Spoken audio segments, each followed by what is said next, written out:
Hey, what's going on, everybody? It's the Dockery Docket, episode number 3, coming at you live today. This is our very third episode. I don't know why I say very after beginning of every episode, but that's okay. It's our very third episode, and we've been doing pretty well on the YouTube spectacle.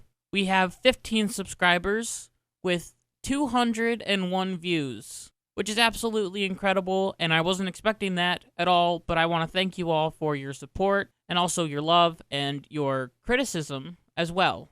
There have been a few friends of mine who have said, well, maybe you could do this, maybe you could do that, which it's really helpful to me, so I do definitely appreciate it. So, let's make sure that you hit that like button, make sure you hit that subscribe button, hit that bell notification so you know when I release a new video, which should be on Tuesday. I tried to get it out on Monday, but the editing is just too much, so I'm going to give myself a little bit more time to release it. So I'm going to release it on Tuesdays now.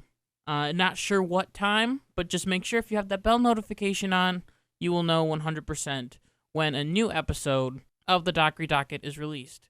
Now, whenever I watch YouTube videos, I would always hate it when the viewer would, or when the host, not the viewer, when the host would say that. You know, hit the like button, hit the notification button, hit the subscribe button.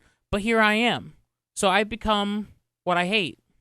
Hopefully, I don't turn into Bernie Sanders. Okay, so we are going to jump right into the news because today was a crazy, crazy news week. It was absolutely nuts. So we had some important things going on this week as people have come and they have started to testify against Donald Trump because he made a phone call that wasn't even that bad to the president of Ukraine, which mentioned Joe Biden, and everyone thinks that he's using Ukraine to get Joe Biden, which is his political rival.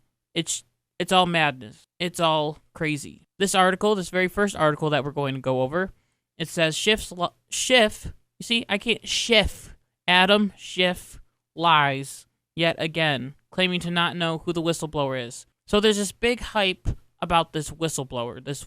Who is the whistleblower? What is he doing? Why is he not coming out of the closet? Why isn't he not speaking up? Who is this whistleblower? Nobody knows who the whistleblower is. Apparently, the whistleblower came to Adam Schiff's office and said, hey, we have evidence that could lead to Donald Trump's impeachment and stuff like that. He was concerned, the whistleblower was concerned that what Donald Trump said was bad to the Ukrainians, which he heard it from a friend, who heard it from a friend, who heard it from another friend, who heard it from his friend's cousin's uncle's brother, I believe, that Donald Trump said that he wants to arrest Joe Biden, his political rival.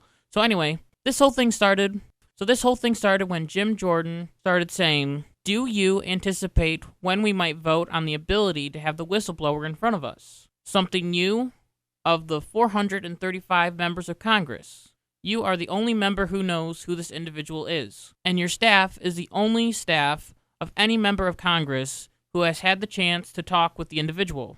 We would like that opportunity. When might that happen in this proceeding today? The whistleblower's testimony is very important to this impeachment hearing because, well, if you don't get the whistleblower's information, then basically the case falls flat, which the Democrats don't want the whistleblower anymore for some reason, which is all just weird and confusing. So Adam Schiff responded as the whites of his eyes became bigger and bigger by the moment. If you see the video, it's like his eyes are protruding out of his head. I think they come out at least 3 centimeters out of his head. It's incredible. I'm doing something with my hands here in front of my eyes, just how big they get. His eyes are a lot bigger than mine, and I'm jealous, okay? That's the thing. I'm jealous of his eyes. But anyway, Adam Schiff said, first, as the gentleman knows, that is a false statement. I do not know the identity of the whistleblower, and I'm determined to make sure that the identity is protected. If you want to make sure that the identity of the whistleblower is protected, but you don't know the identity, how can you protect the identity when you don't know the identity of the whistleblower? As I said to Mr. Conaway, you'll have an opportunity after the witness has testified to make a motion to subpoena any witnesses and compel a vote. This is a bold-faced lie. Definitely a lie from Representative Adam Schiff. Because based on reporting from the New York Times in early October, The whistleblower is known to have approached Schiff's office with his concerns regarding the July 25th phone call between Trump and Ukrainian President Zelensky before filing his official complaint with the Office of the Inspector General. So he doesn't know him. He doesn't know him, and it's just, the whistleblower is just some random person who dropped off information on President Trump's impeachment to Schiff's office. Just some random guy who no one knows. He was wearing a dark cloak over his face, so then you couldn't see him. You know, he was disguising himself. "I'm not the whistleblower," he whispered to Adam Schiff. "I'm not the whistleblower." But of course he was the whistleblower, and everyone knows that Schiff knows who the whistleblower is. So along with this past Monday, Schiff indicated in a protocol memo that any lawmaker who identifies the Ukrainian whistleblower in public hearings could potentially be subject to a House ethics probe. As chairman of the House of the Intelligence Committee, Schiff emphasizes federal law that shields intelligence community whistleblowers from reprisal or threat of reprisal.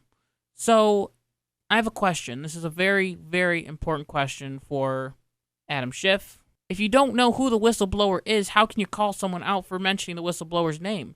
If the whistleblower's name is John Smith, and someone says, "I think John Smith should come testify," and Adam Schiff says, "Aha, you said the whistleblower's name," and then the Republicans can point back at him and say, "Aha, you knew who the whistleblower was, so you lied when you said that you didn't know who the whistleblower was." I don't know, I was trying to make a mean comment of Adam Schiff, but I couldn't think of anything. Anyway, I do not like talking about impeachment because I think it's very dumb, and I also think that it is very partisan. So the Democrats believe that Trump is 100% guilty. They believe that anyone who comes in and testifies is a hero to the Republic and will make sure that Donald Trump will be locked up in a cage with spiders and Cheetos for the rest of his life. And Republicans believe that Trump is 100% innocent, and they believe that he'll be in the White House forever. And the problem is that no one is listening to the facts.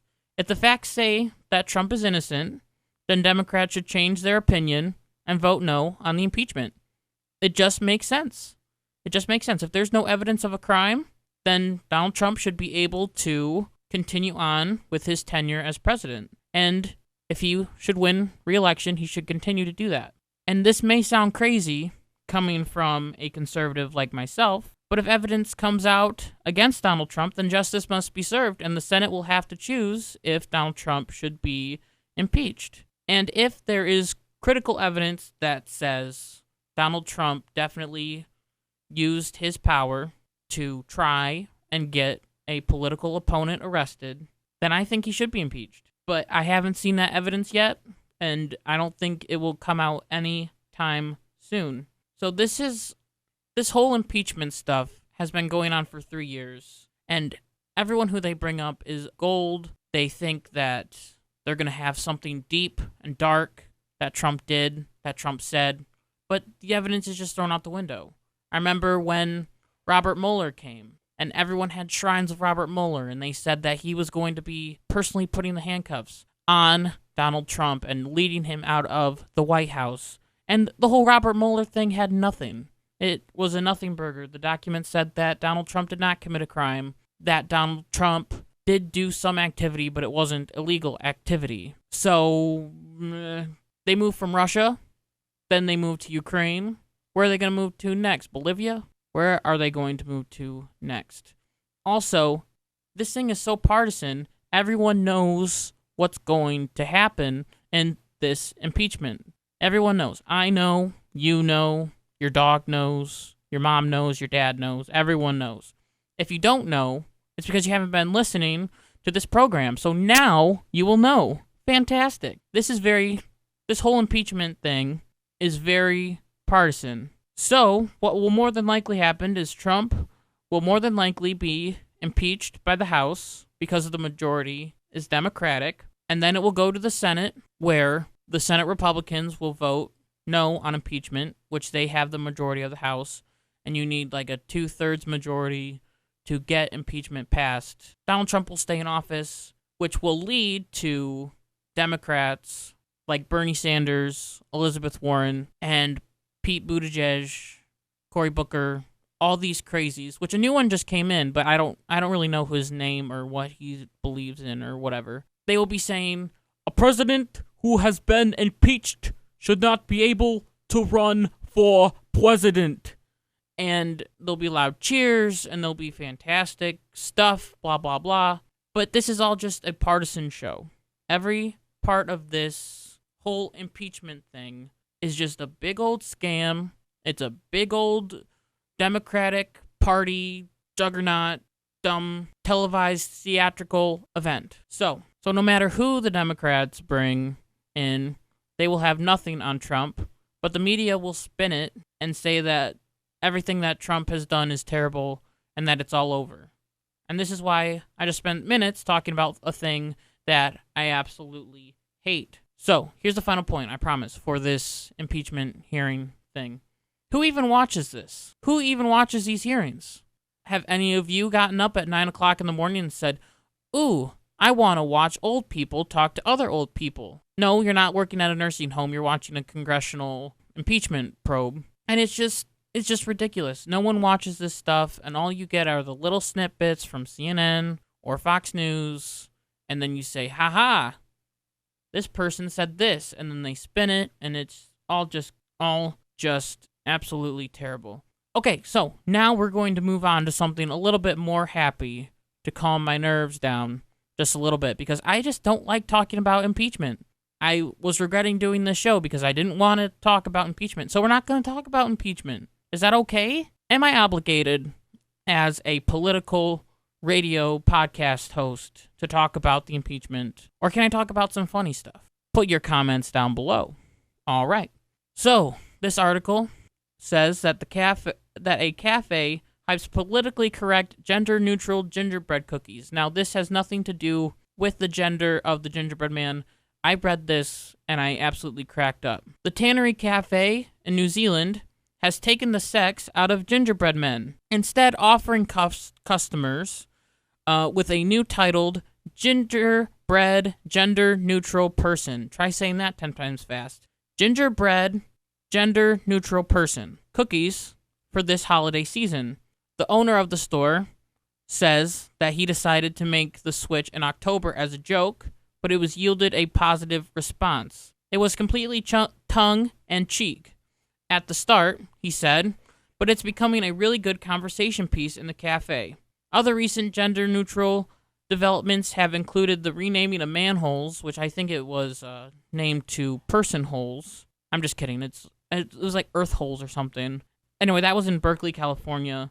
The dropping of ladies and gentlemen greeting on Air Canada flights, and Mattel's launch of a gender-neutral Barbie. Which, I mean, the whole thing is I don't care about cookies. I don't get angry about it. As long as the gingerbread cookies are good, I will eat them. And I will still call them gingerbread men. Now, if there was a law saying that you can't call them gingerbread men, then I would get mad. But I just read this story, and I just started cracking up because it's just, to me, it seems silly. Why would you even rename a cookie? So, I have decided that I will have story time with Kyle Dockery, the Dockery Docket. If you want, you can sit back, relax, close your eyes, except if you're driving. Sam, if you're listening to this while driving, do not close your eyes. Keep your eyes on the road and don't run any red lights. I'm going to make him look bad and he's going to hate me. But that's okay. That's okay. This is a new 21st century version of the Gingerbread Man story. All right, are you ready? Are you all calm? All right, Sam, keep your eyes on the road. Don't forget about that. Now, you shall hear a story that somebody's great-great-grandperson that just so happens to identify as a woman told a little person that identifies as a girl ever so many years ago. There was once a little old person that identified as a man and a little old person that identified as a woman who lived in a little old house in the edge of the wood. They would have been a very happy old couple, but for one thing, they had no little children of any gender, and they wished for one very much, of any gender, of course. One day, when the little old person that identifies as a woman was baking gingerbread, they cut a cake in the shape of a little person that just so happened to be a boy and put it into the oven. Presently, they went to the oven to see if it was baked. As soon as the oven door opened, the little gingerbread gender-neutral person jumped out and began to run away as fast as they could. The little old person, who just so happens to be a woman, called their husband, who identifies as a man, and they both ran after the cookie. But they could not catch them. And soon the gingerbread gender-neutral person realized that what he was doing was ableist, as he knew that the little old person who identifies as a woman and the little old person that identifies as a man could not run very fast. So the cookie turned around and lived with the couple until the cookie discovered that the little old person that identifies as a man posted a racist tweet back in 1886. All right, so I really hope that you enjoyed that. It is a new 21st century version of the Gingerbread Man story, which, I mean, you could extend it, of course. I mean, it has opportunity to be extended. So as I said, I don't think that the renaming of the cookie is a big deal. I just thought it was super duper funny. And I feel like people would do this unironically, but of course this was just for kicks. This was just for fun. I don't think that they tried to make any political statement by saying gender neutral gingerbread cookie. I mean, you could say of color at the end too, because he was baked, so he has like a dark brown sort of crunch to him. I'm so excited for the holiday season. Let me tell you right now, I have a lot of work to do for school, but I am so excited for Thanksgiving, so excited for Christmas, so excited for gingerbread gender neutral persons to be eaten. We also make gingerbread houses, which are for gingerbread gender neutral people, which that's an interesting concept too. If you're making a gingerbread house and the gingerbread gender neutral person that's living in that house is the gingerbread the flesh of the person? Or is the gingerbread made out of house materials? I don't know. So anyway, we're going to move on from that, and we're going to talk about one of my worst nightmares, I believe, that would ever happen to me. Listen, if this happened to me, you would have to put a bullet through my head, because I would not be able to function at all if this ever happened to me. So, it is reported that a bucket of hot diarrhea poured on a woman's head in Los Angeles. If you're not cringing right now, then something is wrong with you. A hot bucket of diarrhea was poured on a woman's head in Los Angeles. So, this is my worst fear. I would rather have ranch dumped over my head, which my cousin Gavin will definitely keep that in context, because I absolutely despise ranch dressing, but I would definitely rather have that over hot diarrhea. So, Heidi Van Tassel told NBC4 in Los Angeles, a man dumped a bucket of hot diarrhea on her head after she left a restaurant near the Hollywood Walk of Fame. The man ran across the street, pulled her out of her car, where the unthinkable happened in an apparent attack. So this guy was just storing diarrhea in a bucket. Who does this? Well, it just so happens that this man was homeless, and it shows that the homeless in California are really having a tough time as it comes to living conditions, as they're living on the streets. They have tents everywhere, and of course you have to go to the bathroom, so where else do you go? You go on the streets, or in a bucket, and then you keep it, and you store it, and then you throw it on people. Apparently, it was diarrhea, hot liquid. I was soaked, and it was just running off my eyelashes and into my eyes, Van Tassel told NBC4. Ew. Ew, ew, ew, ew. Van Tassel said that she must undergo tests for infectious diseases for the next 3 months. When I read that, 3 months? That's a long time, but I'm glad that they are taking care of her. I bet that they sprayed her down like in that scene from RV featuring Robin Williams, where he has like the big old tank and he has like the tube at the top and all the poop is coming up and then it explodes, and then the friend washes him off with like a power hose. And that's a great film. But anyway, this was a real thing. This wasn't even a joke. So paramedics told Van Tassel it appears as if the man had been saving the feces for months. For months! So he just had a random bucket of poo just waiting for that moment to strike. Just waiting for the perfect opportunity. Who will it be? Is it that woman right there? Yes. Go. Attack. Slosh. You're done.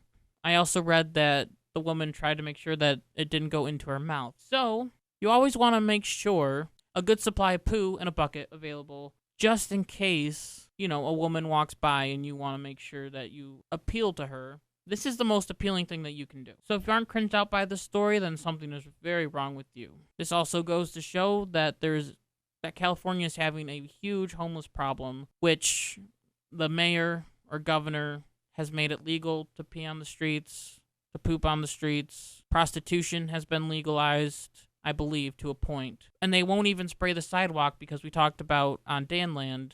They don't want to use power hoses on the sidewalks because then that reminds the people of the Civil Rights Day and age when the fire hoses were turned on the people, which was a terrible incident, but it has nothing to do with cleaning up poop on the streets. Literal poop on the streets. There are different sections of California that are marked red because they don't want tourists going there because there's so much homeless people and so much poop. But they also give out free heroin needles. So heroin's fine. Pooping on the streets, that's not okay. So yes, people can now sleep on the streets, and when they have to go to the bathroom, they just go outside. So that's good. That is all wonderful, happy news for everyone, that you can now poop on the streets in California and pee in California, and no charges will be given to you. Also, prostitution is legal. So California is just a bevy of left-wing awesomeness. They recently just had a shooting in California, which is terrible, and my hearts go out to the families in California, as it was a horrific attack. 14-year-old children were shot, and other things like that. I think 3 people died, including the shooter. But still, it was a terrible sight to see. But California has very strict gun laws. So it makes you wonder how a state with such high gun laws could ever have this happen to them. So that's another topic for another day. But I just touched on that really, really quick because it was in the news. And it's important. It's important that we keep our kids safe. And obviously, having less guns isn't really helping in this case of California, as they have very strict gun laws and very strict background checks. They have magazine capacities, how big a magazine can be. So something's got to change when it comes to school safety. Let's move on to our Babylonian Bee article of the week. Woo! All right, so this week's Babylonian article of the week talks about Donald Trump and his impeachment hearing. So the article says, Trump requests impeachment trial by combat. Now, I don't know about you, but I think this would be incredible to see. Congress's impeachment inquiry got off to a slow start, with a bunch of people just drowning on about quid pro quo or something, but things soon got exciting when President Trump marched into the hearing wielding a broadsword and announcing, I demand trial by combat. Speaker of the House Nancy Pelosi then explained to the president that they don't actually determine whether there would be a trial yet. But Trump was undetermined once again, bellowing, trial by combat. An argument ensued over whether such a thing was allowed. Trump insisted, it's right here in the Constitution. I can have a trial by combat. Everyone at the hearing admitted that they had never actually read the Constitution, so they couldn't verify what Trump had said. But many agreed that it sounds like something that would be in the Constitution, since the Constitution is very old. My weapon of choice will be a shotgun, Trump said, tossing his ceremonial broadsword to the side. And I will face your strongest. He looked around the room and settled on Representative Adam Schiff, the whites of his eyes. Remember, we talked about this, the whites of his eyes expanding. That guy His weapon will be a paddle ball. You don't get to choose your weapon and his weapons, Pelosi responded. I'm pretty sure that's not how it works, Pelosi said. Sorry, I was doing my Trump impression there, but it was also Pelosi who said that. Again, Trump was undetermined. I'm going to go load my shotgun, he said. He stared at Schiff. Be ready. And then Trump left the hearing. It's unclear whether the trial by combat will actually happen, as Schiff is now missing, but if it does occur, it's expected to be a rating bonanza for C-SPAN. So, as I said last week in the program, we do these Babylonian Bee articles of the week, which are just fun little stories, and it's a parody site. So Babylonian Bee is a Christian parody site, and their stories are just hilarious. I absolutely love them. They are one of my favorite stories ever to look at. They're one of my favorite political websites to look at, because when you're in just this big old hustle and bustle and you're hearing all this negativity about Donald Trump's getting impeached, there's diarrhea being thrown in the streets, there's gender-neutral gingerbread men running around the place, you're going to want something that just makes you relax, makes you sit back and relax. And that's what the Babylonian Bee article does. All right, well, I actually have to get out of here right now because, by the time this is recorded, my friend will already be married. But my friend is getting married today. So I want to congratulate Kane and Mackenzie Holcomb now. Now they would be Holcomb on their marriage, which is today on the 16th. So I would like to congratulate them on getting married and hoping for the best as they live their lives to the greatest. And I'd also like to thank you for listening. I'd like to thank you for subscribing. I would like to thank you for hitting the bell notification, doing all the things that different subscribers do. This episode might be a little bit shorter than the others, but I still think that this content was pretty great. I like talking about the fun stories. I don't really like talking about serious stories, so that might be a new trend. I'll think about that. Write down in the comments what you think, and also what stories have you found that are interesting to you. Also, if you want to read the articles, they are in the description, every single one. Every single one. In the past video, the articles are still in the description. In the first one, articles are in the description down below. So, thank you once again, everyone, for listening. And as my mom always says, be good, be kind, be loving. Goodbye.